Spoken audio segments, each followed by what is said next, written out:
אישה ששוכבת עם הרבה גברים היא כמו מנעול פרוץ, אבל גבר ששוכב עם הרבה נשים הוא כמו מפתח מאסטר. המטרה של המטאפורה הזאת היא להסביר למה אישה ששוכבת עם הרבה גברים היא פרוצה, אך לא אותו דבר נכון לגבר ששוכב עם הרבה נשים. הדבר שהמטאפורה עושה זה בעצם לטעון שאישה היא כמו מנעול, ובגלל שמנעול טוב הוא מנעול שרק מפתח אחד יכול לפתוח אותו, ככה גם אישה טובה היא כזו ששוכבת רק עם גבר אחד. לעומת זאת, מפתח טוב שמוצלח בייעודו, הוא כזה שיכול לפתוח כמה שיותר מנעולים, ובגלל שגבר הוא כמו מפתח, גבר טוב הוא כזה ששוכב עם כמה שיותר נשים. המטאפורה הזאת מנסה להעביר את הרעיון המיזוגני שיש מטרות לגברים ולנשים, ושאלו מטרות נפרדות ושונות. היא מעבירה את הרעיון שאישה אמורה להיות צנועה ולא לעשות הרבה מין ולא ליהנות ממנו, וגבר אמור לעשות מין עם כמה שיותר נשים. מה שמעניין בעיניי במטאפורה הזאת, ובמטאפורות בכלל, זה האופן שבו היא מנסה לשכנע אותנו באמיתות שלה. המטאפורה לא מביאה טיעונים לצדקתה. היא הגיונית רק אם מקבלים את הנחת היסוד שעליה היא מבוססת, שיש דמיון רלוונטי בין אישה למנעול וגבר למפתח, אך הנחה זו לא עומדת במבחן מקדים. כלומר, הטענה אישה ששוכבת עם הרבה גברים היא כמו מנעול פרוץ, יכולה להיות נכונה רק אם מראש הסכמנו שאכן, ישנם קווי דמיון משמעותיים ורלוונטיים בין אישה למנעול.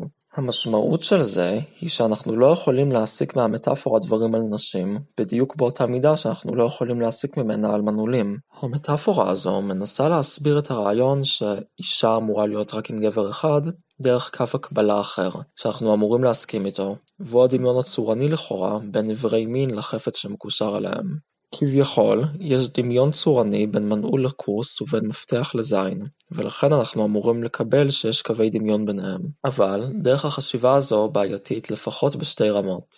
קודם כל, צריך לבסס שאלו קווי דמיון רלוונטיים ומשמעותיים, דבר שבברור לא נכון.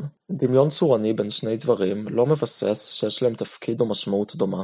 לדוגמה, ספר ולבנה שניהם מלבניים, ועדיין בעלי תפקוד אחר לחלוטין. שימוש כזה במטאפורה יכול להיות דרך מסוגננת להעביר לאדם אחר רעיון, אך הוא בשום אופן לא מספק הוכחה על האמינותו של הרעיון. נניח וקיבלנו את הנחת היסוד שגברים דומים למפתחות בצורתם.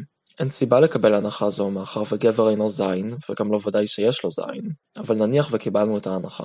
אם לגבר ולמפתח יש תכונה אחת לפחות במשותף, הצורה שלהם, אפשר להגיד עליהם שהם דומים.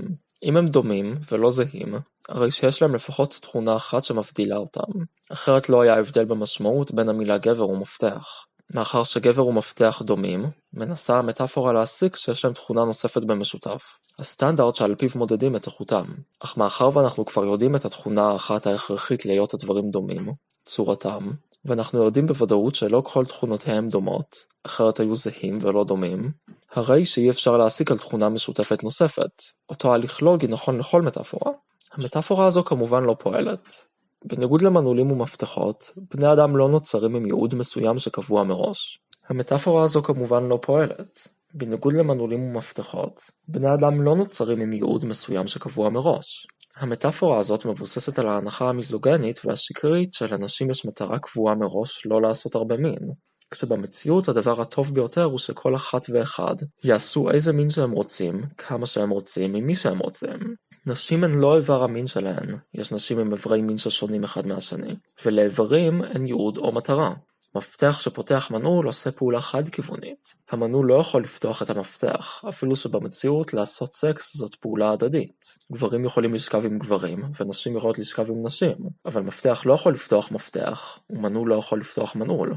אנשים שלא לוקחים חלק בבינריה המינית והמגדרית כלל לא קיימים על פי המטאפורה, וגם במציאות יש עוד כלים שרלוונטיים למנעולים ומפתחות, כמו כלי פריצה. ובכלל, אם אישה היא כמו מנעול, מה הדבר שהיא נועלת? מה נמצא בתוכה שעליו היא מגנה?